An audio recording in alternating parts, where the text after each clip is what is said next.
स्वागत आहे आपल्या नवीन एका छानशा गोंडेश्वर ब्लॉगमध्ये. आता आलो रोमध्ये आणाबाईचे शर्ट टाकायचे ड्रायक्लिनिंगला काही आणि निघायचं कॉलेजला. आता सध्या 10 वाजून 2 मिनटं झाले. वेळ अजून म्हणजे वेळ काय रोज आपण 11 वाजता जातो कॉलेजला, तसा विषय वेगळा आहे तो.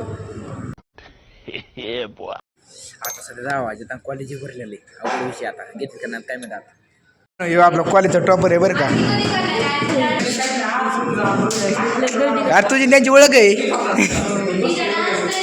5 वाजता झाल्यात. आज कॉलेजमध्ये सध्या कुणीच नाही इकडं बघा. आमची गँग आणि आम्हीच कॉलेजमध्ये कोणीच नाही सध्या, कारण की एचओडी सर पुढे गेले काय माहीत. कॅमेरा बघ एखादा प्रिन्सिपलने बघितलं माझं कॉम्पिटिशन सांगणारे भावांनी आणि निघावं लागेल. 5 वाजता झाल्या तर कॉलेज सुटेलच. आम्ही निघणार आहे. पण तुम्हाला शेवट येतो ते दाखायची 10 कप का कितने का है जी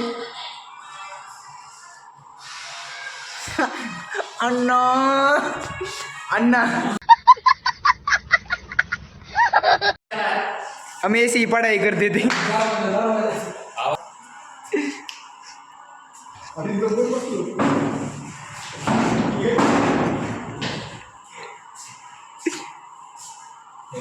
काय चलतंय भावान, ते काय एखादं मॉडेल नाही काय, मॉडेल होतं एखाद्या पिक्चरचं. कॉलेज येऊन घरी चालू आहे आता मस्तपैकी. मी आणि माझी बबलू यो यो गँग ऑन गँग चला.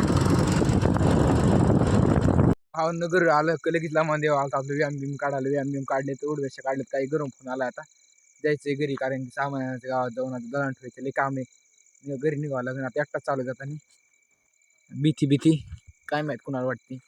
चला आपलं किती वेळ झाला नुसता चलतोय. आताशी घरापासल्या म्हणजे लाईटी दिसल्या. एकटा नाडा भाई एकटा म्हणजे काय, ते सगळी गॅंग आमची एकटी छिंडते. कोणाला बेवडत नाही. सगळ्यात जास्त व्याख्या मीच एकटा आहे. माझी एकटा आलोय चलत. इज्जत द्या भावाला. बघा कोणीच नाही. आताशी वस्ती आली जवळ. आता आपली बबलू घ्यायची थेट निघायचं गावात.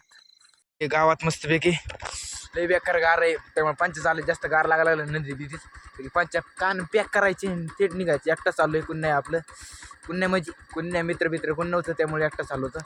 मी आणि माझी बबलू यो यो अयो. बब्बू तर बंद पडली, नाराज झाली वाटते. चालू करावं लागेल, बॅटरी नाही ना. बब्बूची लय हालत आमच्या.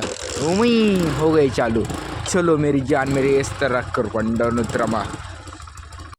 भावांनो गावाकडे चाललो होतो. स्टँड डायरेक्ट स्प्रिंगच तुटून गेली. आता दुरीन बांधली मी एवढ्यातच. आता एवढ्याच स्प्रिंग म्हणजे निघून गेली डायरेक्ट स्टँडची. आणि मी जस्ट 2-3 दिवस अगोदर टाकली होती. काय प्रॉब्लेम आहे काय माहिती आहे बबलूचा. आपला स्प्रिंगचाच प्रॉब्लेम आहे. स्टँडचा म्हणजे ऑल जे डिस्को ब्रँड आहे ऑल गाड्यांचा तो प्रॉब्लेमच आहे. तो स्प्रिंग आणि आज कोणचा प्रॉब्लेम आहे काय माहीत. पण रेग्युलर न्यूटनचा प्रॉब्लेम आहे. गाडी वळताना का पण लय लवकर न्यूटन होते. म्हणजे प्रॉब्लेमच आहे. चाडा बिडा डायरेक्ट दुसऱ्या शिफ्ट केली आपण डायरेक्ट न्यूटन. पहिलं होतच नाही डायरेक्ट न्यूटन. म्हणजे लय स्लो गिअर डाऊन करावं लागतं आडमापच. आता हे आपले प्रॉब्लेम झाला आता हिचा.